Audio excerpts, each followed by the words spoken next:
Page number 40 वरचं second example बघतोय आपण. ठीक आहे, बघा काय आहे एक्झाम्पल. 2 रेझिस्टर्स, व्यवस्थित लक्ष द्यायचं इकडे बघा. 2 resistors having resistances of 16 ohm and 14 ohm are connected in series. If a potential difference of 18 volt is applied across them, calculate the current flowing through the circuit and the potential difference across the end of the each individual resistor. पहिल्यांदा एक्झाम्पलचा अर्थ समजतोय का बघा. काय सांगितलंय, 2 resistors घेतलेले आहेत. एकाचा resistance किती आहे, 16 ओहम आहे. दुसऱ्याचा रेझिस्टन्स किती आहे, 14 ओहम आहे. हे दोन कसे जोडले, सिरीज कॉम्बिनेशन मध्ये जोडले. बरोबर आहे. सिरीज कॉम्बिनेशन मध्ये ज्या वेळेला रेझिस्टन्सेस जोडले जातात त्यावेळेला करंटची व्हॅल्यू सेम असणार आहे, पोटेन्शियल डिफरन्स बदलणार आहे. आपण 2 डेरिव्हेशन्स बघितलेले आहेत. बरोबर का. आता बघा या ठिकाणी मग आता गिव्हन मी लिहून घेणार आहे. पहिल्यांदा काढायला काय सांगितलंय, एक तर करंट कॅल्क्युलेट करायला सांगितलंय आणि दुसरं काय कॅल्क्युलेट करायला सांगितलंय, प्रत्येक रेझिस्टन्स जवळ किंवा रेझिस्टर जवळ असणारा पोटेन्शियल डिफरन्स म्हणजे R1 च्या अक्रॉस V1, R2 च्या अक्रॉस V2 हे आपल्याला कॅल्क्युलेट करायचं आहे ह्या एक्झाम्पल मध्ये. ठीक आहे, तर बघूया आता काय काय चालेल. तर given R1 is equal to 16 ohm, R2 is equal to 14 ohm. त्यानंतर effective resistance of the series combination काय म्हणतो आपण त्याला, RS म्हणतो. बरोबर का. RS is equal to R1 plus R2. काय येणार आहे, दोघांची बेरीज करा. 16 ओहम प्लस 14 ओहम किती आले, 30 ओहम. करेक्ट. त्याच्यानंतर let the current flowing through the circuit be I. या सर्किट मध्ये फ्लो होणारा करंट आय मानूया. Let the current flowing through the circuit be I, I मानला. Potential difference across the ends, potential difference across the ends. कुठले ends, एक resistor आहे 16 ohm, दुसरा resistor आहे 14 ओहम. त्याच्या अक्रॉस असणारं पोटेन्शियल डिफरन्स, पहिल्या रेझिस्टरच्या अक्रॉस V1, दुसऱ्या रेझिस्टरच्या अक्रॉस V2 हे आपण मांडलंय. ठीक आहे. आता बघूया पुढं. आपल्याला ओहमच्या नियमानुसार एक सूत्र माहिती आहे. काय आहे, तर त्या ठिकाणी V is equal to I R. बरोबर. मग आता V इज इक्वल टू पहिल्यांदा काढून घ्या. V is equal to V1 plus V2 किती आहे, टोटल 18 व्होल्ट दिलेला आहे. बरोबर का. त्यानंतर आय ची किंमत आपल्याला काढायची असेल तर हे सूत्र वापरावं लागतं. I is equal to V upon R. बरोबर. मग आता 18 व्होल्ट पोटेन्शियल डिफरन्स, V ची किंमत किती, 18 व्होल्ट. रेझिस्टन्स किती, 30 ओहम. याचा भागाकार केला तर किती येतो, 0.6 येतो.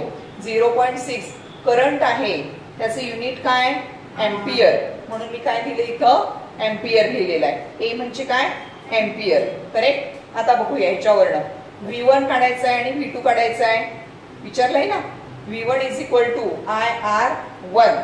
किंमत ठेवा बरं. आय ची किंमत किती आलेली आहे, 0.6 आलेली आहे. 0.6 आणि R1 ची किंमत किती आहे, 16 ओहम आहे. दोघांचा गुणाकार केला तर तो किती येतो, 9.6 व्होल्ट येतो. बरोबर. Second V2 is equal to IR2. बरोबर. आता आय ची किंमत किती काढली आपण, 0.6 ampere into 14.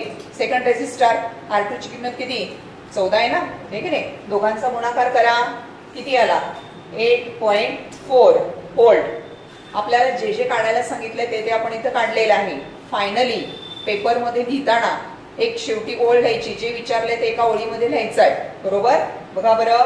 Current flowing in the circuit is 0.6 ampere. Current किती काढला, सर्किट मध्ये फ्लो होणारा करंट किती आला, 0.6 एम्पियर आला. बरोबर. and the potential differences across the ends of resistances 16 ohm and 14 ohm are 9.6 volt and 8.4 volt respectively. लक्षात आले का example? So this is the second example on page number 40. Okay, हे बघा पान नंबर 42 वरचं पहिलं एक्झाम्पल आपण बघतोय. काय आहे एक्झाम्पल लिहिलेलं आहे बघा इथं. Resistors having resistances 15 ohm, second 20 ohm आणि 10 ओहम बरोबर are connected in parallel combination. कसे जोडलेले आहेत? पॅरलल कॉम्बिनेशन मध्ये जोडलेले आहेत 3 रेजिस्टन्सेस बरोबर.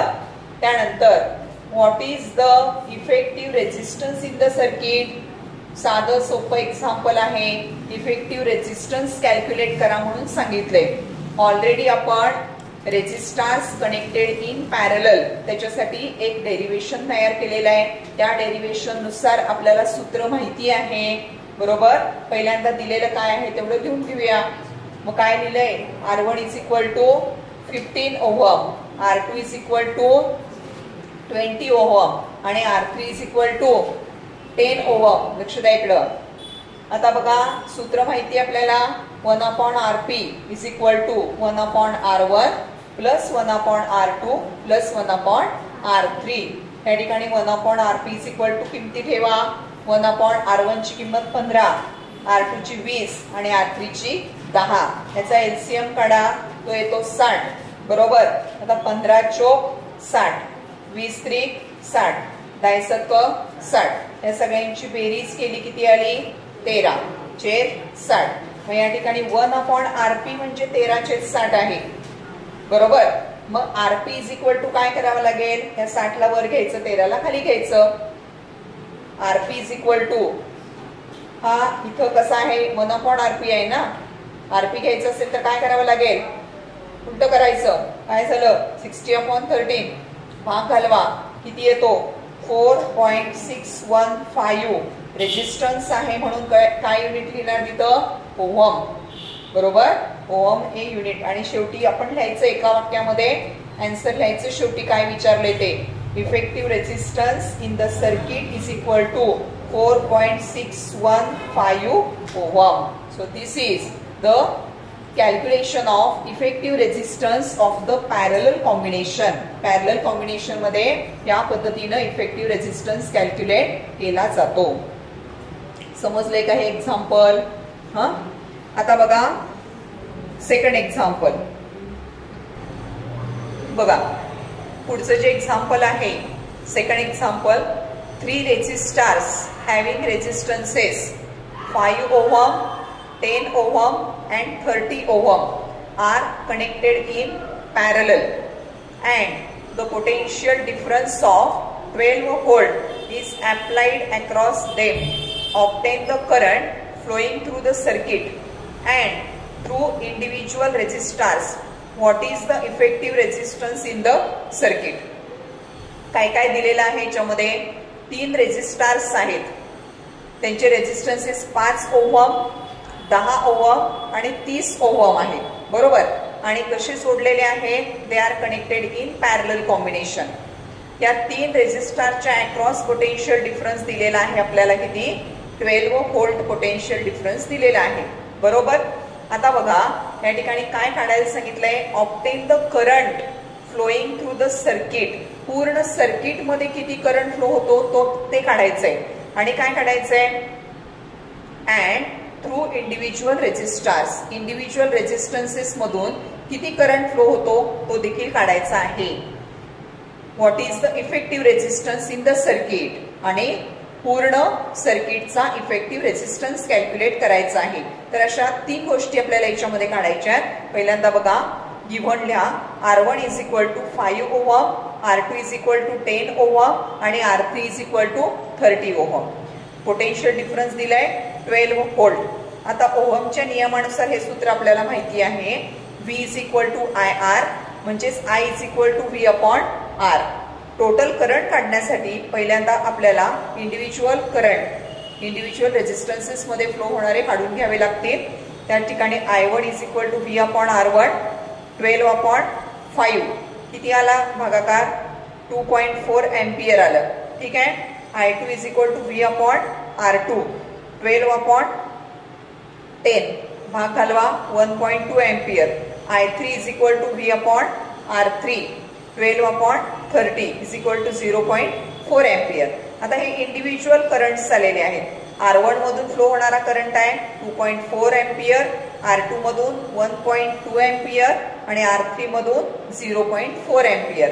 काय करायचं आहे टोटल करंट काढण्यासाठी I is equal to I1 plus I2 plus I3 हे सूत्र आहे.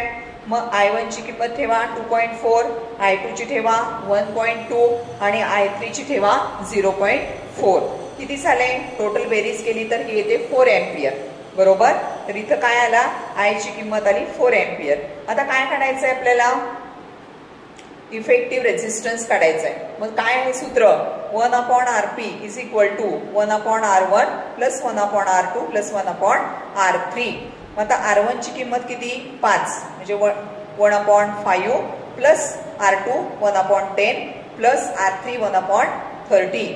बघा याचा LCM येतो 30 आणि इथं मग काय येणार आहे 6 पंचे 30 10 30 आणि 30 एके 30 यांची बेरीज करा.